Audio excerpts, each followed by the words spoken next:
না, ওই টাকা তারা শেয়ার করবো না ২ কারণে। একটা কথা হচ্ছে এরা অত্যন্ত ভয়ংকর নীচ স্বার্থপর ব্যক্তি ১। সেটা তারা এবং এই টাকা পরে ঘুণে খাবে। অনেকগুলো লুকিয়ে রেখেছে তো হয়তো প্রপার ব্যাংকিং চ্যানেলেও নাই। বালিশের তলায় আছে, বিভিন্ন দেশে আছে, অনামে অনামে আছে, বেনামে আছে। এইগুলা শেষ পর্যন্ত ওই যেটা ঘুণে খাবে শেষ পর্যন্ত। পোকায় খাবে। ফ্যামিলি হয়তো ভোগ করতে পারবে না। এই একটা দিক আছে। ২ নম্বর চোর কখনো বেশিরভাগ চোরকে কখনো বলে যে আমি চুরি করেছি, সেটা একটা স্বীকার করে। ৩ নম্বর হচ্ছে এরা তাদের দলের লোককে হেল্প করবে।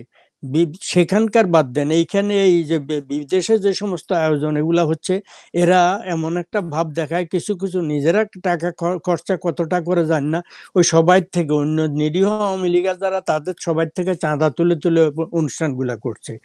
যারা মানে যাদের বিরুদ্ধে মিলিয়ন মিলিয়ন ডলার আত্মসাতের অভিযোগ আছে, দুর্নীতির অভিযোগ, তারা তেমন পয়সা করে দিচ্ছে না। ফলে এই তাদের ভাসান দিয়ে তারা দুর্নীতি করেছে করে নাই এটা আমরা। আরেকটা হচ্ছে মানে ডক্টর দেবপ্রিয় ভট্টাচার্যের মাধ্যমে ওনাকে দিয়ে যে শ্বেতপত্র প্রকাশ করা হয়েছে ইনভেস্টিগেট করে, তাতে একটা তথ্য এসছে যে সরকারি এই দলীয় লোকজনের চাইতে সবচেয়ে বেশি এই টাকা বিদেশে পাচার করেছে এরকম সরকারি কর্মচারীরা, সরকারি মিলিটারির এবং আমলারা। সিভিলিয়ান আমলারা।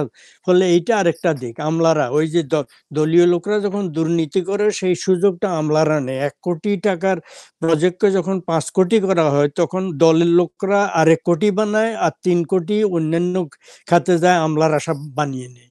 এই যে বাংলাদেশে মানে বড় বড় মেগা প্রজেক্ট গুলো হয়েছে, এই সিভিল মিলিটারি আমলারা অনেক টাকা মেরেছে। যাই হোক, তারা কেউ স্বীকার করবে না। এখন দলকে যদি অর্গানাইজ করতে হয়, মোটামুটি ভাবে সৎ লোক যারা আছে দেশে তাদের মাধ্যমে অর্গানাইজ করার চেষ্টা করা উচিত।